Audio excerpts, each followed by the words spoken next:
Le mardi 17 mai 2022 a eu lieu la participation de la Fondation Cœur Vert au projet panafricain pour l'édification de la Grande Muraille Verte à l'occasion de la COP15. Au cours de ce grand rendez-vous, le vice-président de la Fondation Cœur Vert, M. Odi Diclo, a affirmé que la Grande Muraille Verte est une solution africaine pour faire face aux défis africains et mondiaux. La Grande Muraille Verte est une solution africaine pour faire face aux défis africains et mondiaux. C'est une initiative internationale et transnationale d'une réponse à la désertification galopante, à la perte de la biodiversité et à la dégradation des terres. Elle a pour rôle de ralentir l'avancée du désert dans les profondeurs de l'Afrique.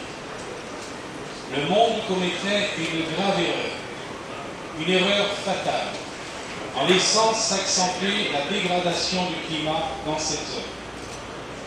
Il est donc nécessaire de mettre cette initiative au centre des intérêts, des préoccupations nationales et internationales, car la Grande Muraille Verte contient toutes les réponses que nous tentons d'apporter depuis des années.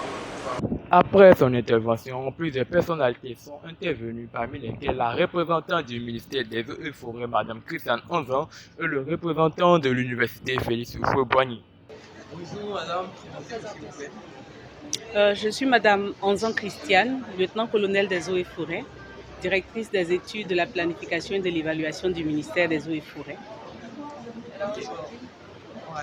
À l'image de la Fondation Cœur Vert, vous avez expliqué un projet que le ministère développe dans le nord du pays. Pouvez-vous nous en dire? Il s'agit du projet de reboisement de la Muraille Verte, qui est un projet qui a été conçu par le ministère des Eaux et Forêts afin de pouvoir freiner l'avancée du désert. C'est vrai que la Côte d'Ivoire n'est pas un pays sahélien, mais la zone nord du pays est une zone qui est assez aride, dans laquelle on note que les sécheresses deviennent de plus en plus fortes. Les terres sont en train de se dégrader du fait de certaines pratiques culturales non durables et surtout de la récurrence des feux de brousse. Donc c'est un projet qui va permettre de reboiser 28 000 hectares de forêt en agroforesterie et en reboisement, de bois énergie, de bois d'œuvre et qui va permettre aux populations de pouvoir bénéficier du fruit de ces arbres qu'elles auront contribué à planter. Madame, qu'est-ce qu'on pourrait retenir de votre intervention aujourd'hui? Ce qu'il faut retenir, c'est que la question de la dégradation des terres et de la désertification est une question qui est d'actualité.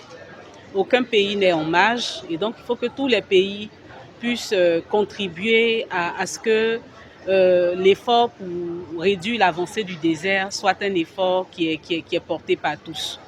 La Grande Muraille Verte est un projet sahélien qui concerne les pays qui sont dans le désert ou qui ont des zones désertiques, mais la Côte d'Ivoire, au vu du fort taux de dégradation de la Côte d'Ivoire et de la disparition des forêts, il convient que la Côte d'Ivoire aussi puisse participer à cet effort-là qui est fait au niveau de la plupart des pays africains pour freiner l'avancée du désert. Et vous qui êtes au centre de la lutte contre la désertification, qu'est-ce que vous pouvez dire aux populations pour lutter contre la déforestation? Les populations doivent comprendre que s'il n'y a plus de forêt, leurs conditions de vie vont être de plus en plus difficiles. La forêt est un écosystème qui permet de préserver beaucoup d'espèces. Ça permet de préserver les plantes, ça permet de préserver les animaux, mais c'est également un réservoir qui permet de pouvoir garantir les sources d'eau de nos rivières, de nos fleuves, mais également les sources d'eau qui sont dans la nappe phréatique. Donc si aujourd'hui on n'a plus de forêt, il va sans dire que les populations auront du mal à trouver des terres cultivables, à trouver les ressources en plantes médicinales, à trouver les ressources même au niveau de la faune sauvage, mais également à trouver de l'eau potable ou bien de l'eau propre à la consommation humaine. Donc nous invitons vraiment les populations à accompagner ces efforts-là qui sont menés pour qu'ensemble nous puissions freiner l'avancée du désert, que ce soit dans les pays du Sahel comme en Côte d'Ivoire.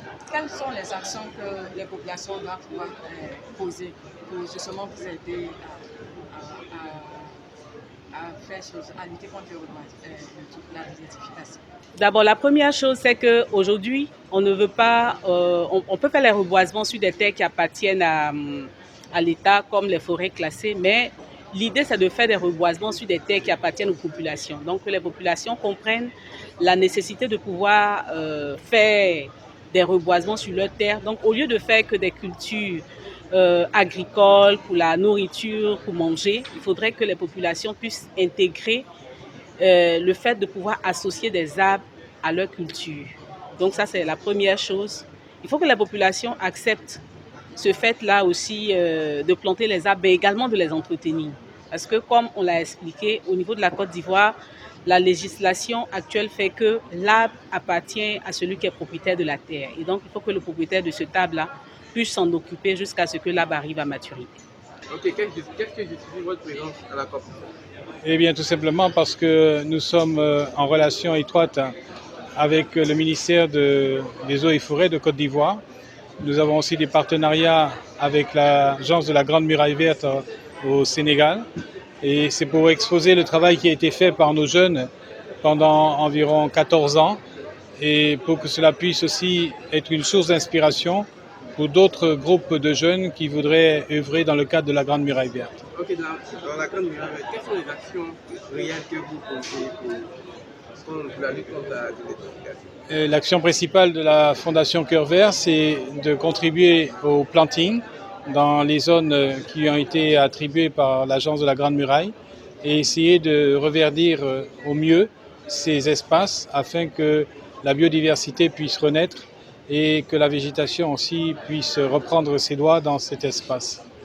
Dans vos actions, il y aura beaucoup les jeunes. Qu'est-ce que vous pouvez dire à ce sujet-là? Comme je l'ai expliqué tout à l'heure dans mon intervention, si on veut réellement obtenir des résultats probants, il est important de pouvoir travailler avec les jeunes parce que ce sont eux qui sont vraiment directement concernés par ce qui va se passer dans l'avenir. Et ce sont eux aussi qui seront les décideurs de demain, raison pour laquelle il faut impliquer davantage les jeunes dans les projets qui sont organisés dans le cadre de la protection de l'environnement.